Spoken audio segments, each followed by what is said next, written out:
Halo, salam dan bahagia.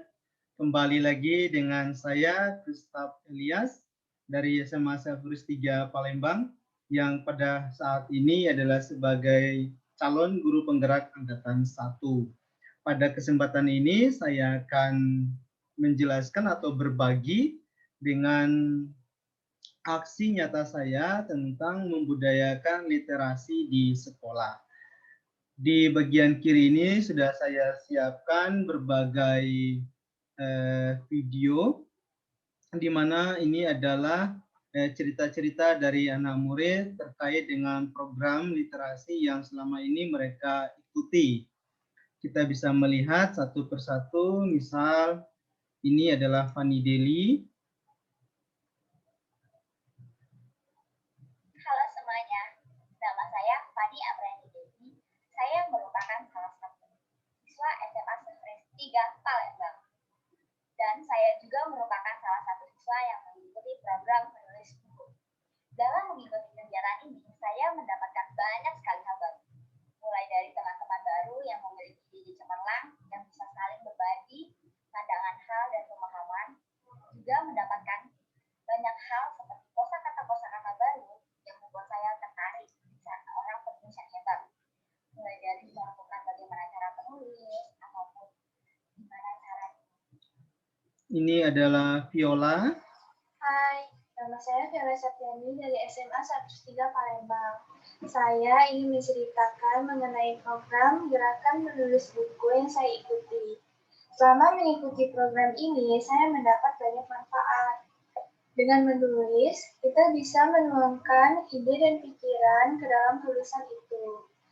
Kita juga bisa mengembangkan imajinasi dan kreativitas ketika kita memikirkan apa yang harus ditulis.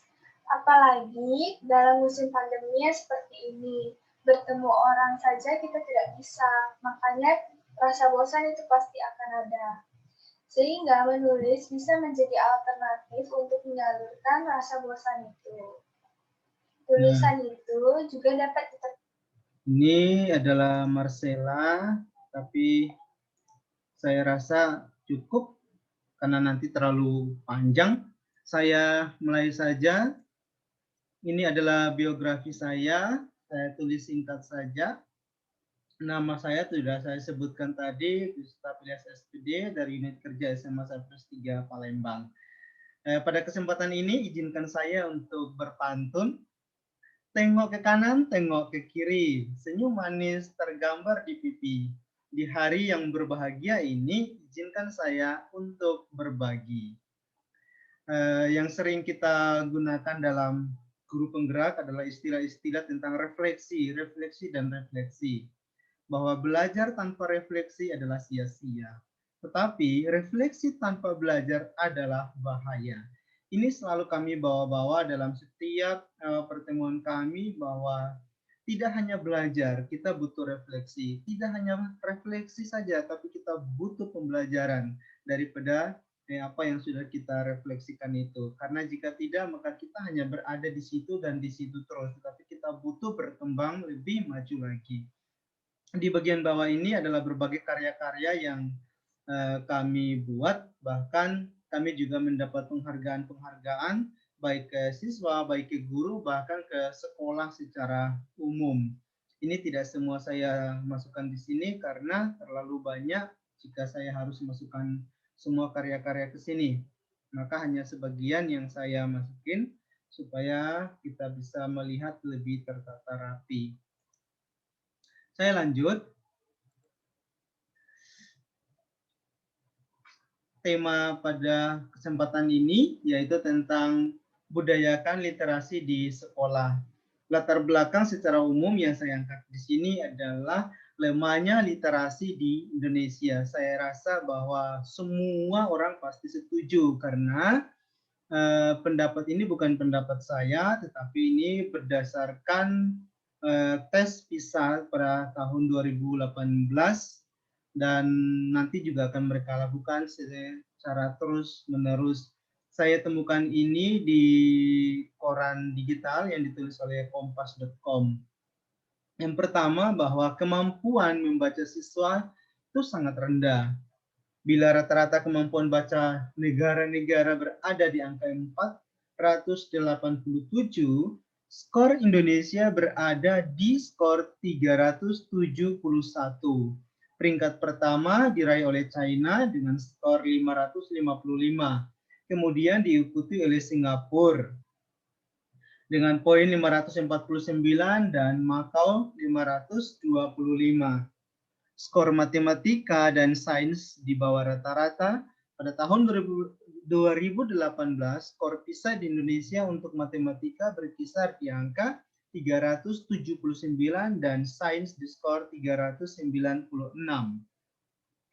Lalu, alami tren penurunan kemampuan. Sejak mengikuti penilaian PISA sejak tahun 2000 untuk literasi baca, matematika, dan sains, skor kemampuan baca dan matematika justru mengalami penurunan untuk literasi baca dan matematika. Lalu, persentase capaian masih rendah. Hanya 30% siswa Indonesia memenuhi kompetensi kemampuan baca minimal. Kompetensi matematika masih 71% berada di bawah kompetensi minimal. Sains sebanyak 40% siswa Indonesia masih berada di bawah kemampuan minimal yang diharapkan. Itu kurang lebih yang saya bisa sampaikan terkait dengan literasi. Ini tidak hanya terjadi di kalangan murid kita atau peserta didik, tapi juga ini terjadi di kalangan guru-guru.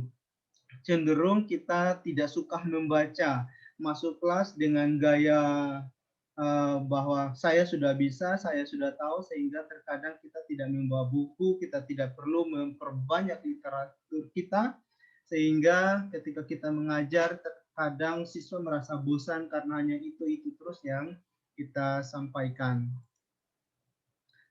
Dari program yang saya buat ini, adapun tujuan sebagai berikut.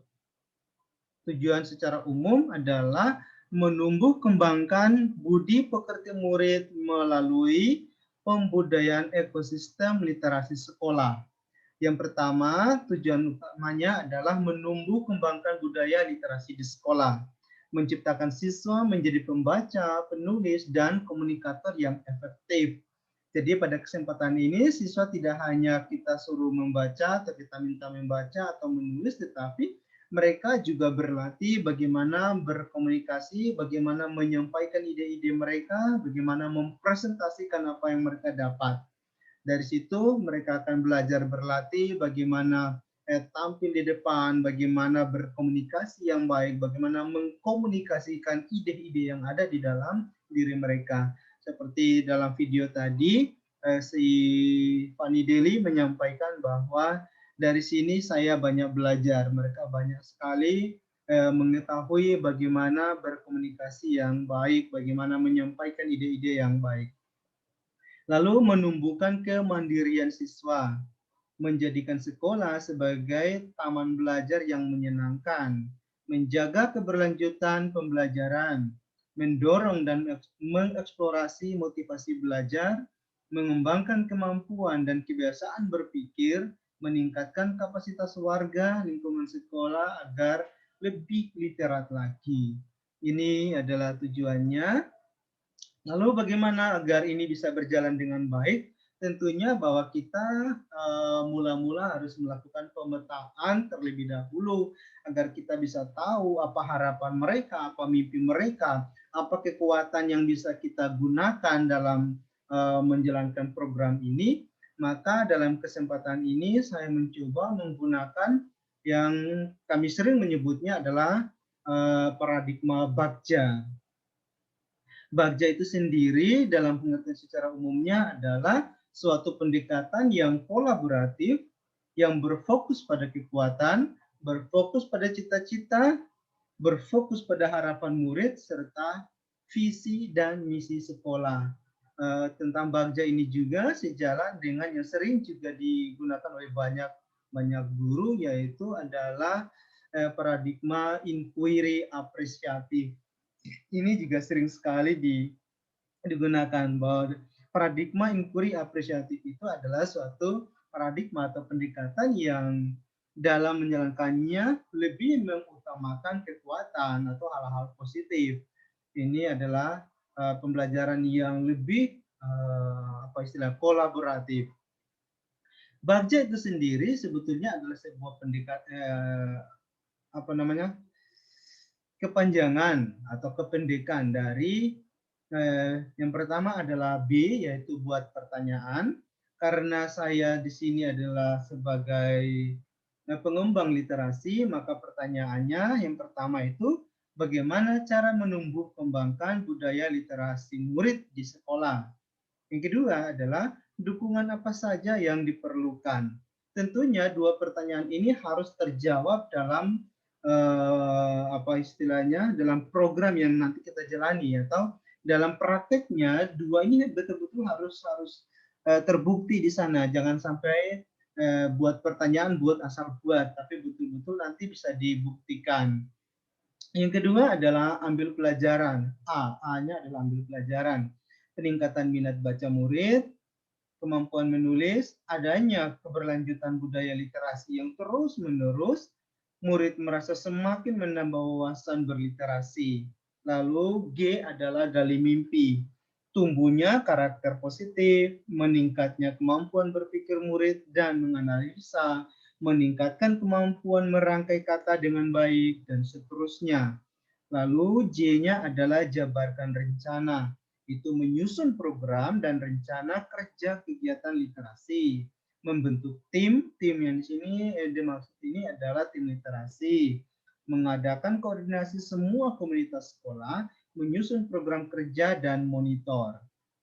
Lalu A yang terakhir adalah atur eksekusi. Ketika kita mau mengatur tentang eksekusi ini, maka tentunya kita harus apa istilahnya menentukan dulu siapa yang bertanggung jawab, siapa sebagai pengarah, siapa koordinator, dan siapa yang nantinya akan membuat laporan. Karena ini adalah program yang berdampak pada murid, maka penanggung jawabnya adalah dari murid itu sendiri. Kita bisa menggunakan ketua OSIS, ya. Sementara pengarah di sini adalah guru, bisa guru bahasa, wali kelas, pimpinan atau staf. Lalu koordinator tim literasi ini bisa dari kalau kita di sekolah ada ekskul jurnalistik, kita bisa menggunakan ketua jurnalistik untuk menjadi koordinator. Lalu laporan akan dibuat oleh koordinator tim literasi. Lalu yang berikutnya adalah evaluasi dan monitoring. Ini tidak merupakan bagian dari Bagja, tetapi evaluasi dan monitoring ini adalah bagian paling akhir yang selalu kita buat supaya untuk memastikan apakah kegiatan kita ini berjalan dengan baik atau tidak, apa saja hambatan yang dialami, dukungan apa yang dibutuhkan, serta bagaimana tindak lanjut ke depan. Ini terkait dengan Bagja. Tujuannya apa? Supaya kita lebih memahami apa yang menjadi harapan murid, output apa yang diinginkan, apa mimpinya, apa yang diharapkan oleh visi dan misi dari sekolah itu sendiri. Karena jangan sampai apa yang kita buat ini ternyata terkesan hanya mengada-ngada atau hanya menurut tuntutan kurikulum semata, tapi benar-benar ini datang dari apa yang diharapkan oleh murid ataupun seluruh warga sekolah. Lalu berikutnya adalah bagaimana pelaksanaan literasi di sekolah. Maaf, ini H ya, bukan J. Waktu dan strategi pelaksanaan program literasi di sekolah. Dalam kesempatan ini kami membentuk dalam tiga komponen. Yang pertama adalah ini sifatnya wajib, semua murid bahkan guru di 5 menit awal itu membaca buku apa saja, 5 menit di awal KBM aktif. Dan karena ini sifatnya wajib, tentunya ada apa ya, tagihan ya. Jadi setelah itu siswa nanti atau murid kita akan membuat sebuah jurnal, begitu juga guru akan membuat jurnal yang isinya itu adalah tentang apa yang dibaca oleh murid, pelajaran apa yang mereka dapat, lalu apa yang memotivasi mereka dari bacaan itu, bagian apa yang paling menarik dari bacaan itu, dan seterusnya. Yang kedua adalah bimbingan kurang lebih 1 sampai 1,5 jam sepulang sekolah. Ini sifatnya tidak wajib, ini hanya sifatnya apabila ada murid kita yang dalam kesempatan ini ingin mendalami lebih dalam lagi tentang literasi, maka kami siap untuk itu kurang lebih 1 sampai 1,5 jam untuk memberikan pendampingan. Tapi tidak berarti bahwa kita akan full sampai 1,5 jam.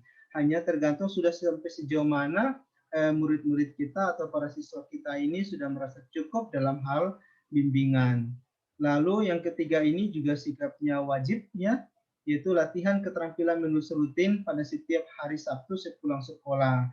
Ini terjadwal sehingga murid-murid kita betul-betul terlatih bagaimana menulis yang kami lakukan setiap hari Sabtu.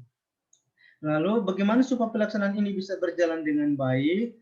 Tentunya kita harus mengkondisikan lingkungan fisik yang ramah literasi. Lingkungan fisik ini ya seperti sekolah atau lingkungan sekolah misalnya ada pohon yang rindang sehingga membuat betul-betul mereka tuh ramah sekali dengan lingkungan. Lalu mengupayakan lingkungan sosial sebagai model literasi dan komunikasi yang literat. Lingkungan sosial ini bisa saja antara siswa dengan siswa, siswa dengan guru, dengan tenaga teknisi, atau dengan masyarakat di lingkungan sekolah.